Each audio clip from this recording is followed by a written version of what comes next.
Arthur Smith and the Atlanta Falcons seem to have a plan. Run the football. First, it was Bijan Robinson at 8. Now it is Syracuse offensive lineman Matthew Bergeron with the 38th pick in the 2023 NFL draft. I'm Peter Bukowski with Aaron Freeman, the host of Locked On Falcons. Let's dig into this pick. Locked On NFL draft coverage presented by the Ultimate Football GM. Do you think you can run an NFL franchise? Visit ultimate-gm.com to play the ultimate NFL GM simulation game. Start your dynasty today. Aaron, this is a Falcons team that just invested heavily in the offensive line. $100 million for Chris Lindstrom. Where does Matthew Bergeron fit in this group?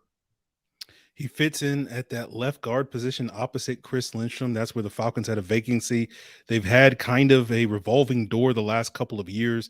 The last time the Falcons really had stability at that position was way back in 2017 when they had the veteran Andy Levitre. He got old. Then they replaced him with a couple of free agents. They didn't work out. They drafted Jalen Mayfield in 2021 in the third round. He was kind of a disaster as a rookie. They kind of plugged and play with Elijah Wilkinson, a journeyman, who they did not resign. He went with Arizona. So they had a big vacancy at that left guard position. And I think Bergeron was a player that played well enough to think that some teams would draft him as a left tackle. So you slide him in to that left guard position and you think that you will get, one of the top guards in the NFL if he's good enough to be a starting left tackle in this league.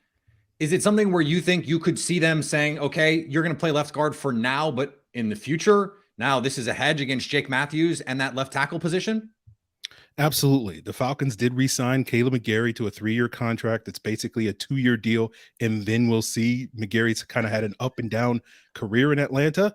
And, he had a good 2022 season, but there are questions if he can maintain that in the future. So it's kind of a hedge. If McGarry, regresses, then you have an option in Bergeron at that right tackle position.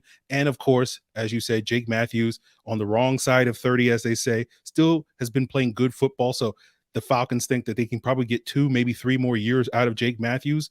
But certainly if, certain things go awry or, Bergeron's really solid and the Falcons think, hey, this guy, has been such a good player at left guard. Maybe we can also kick him out at left tackle. It is kind of an insurance policy in that event that they do have a potential long-term option and replacement for Jake Matthews down the road.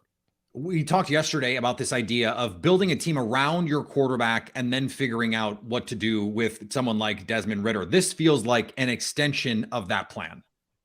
Absolutely. The Falcons need to get another wide receiver as well, opposite Drake London. So at some point, maybe later tonight or early tomorrow, we'll see the team add to that position room. But after spending big in free agency to really upgrade the defense, spending money on all 3 levels of that defense, now with the addition of Bijan Robinson in round 1 and Matthew Bergeron, hopefully solidifying that offensive line spot, you feel pretty good about the Falcons. Just basically, hey, we get another speedy receiver in this building, and you feel pretty good about the 22 starters that the Falcons will potentially be fielding in 2023.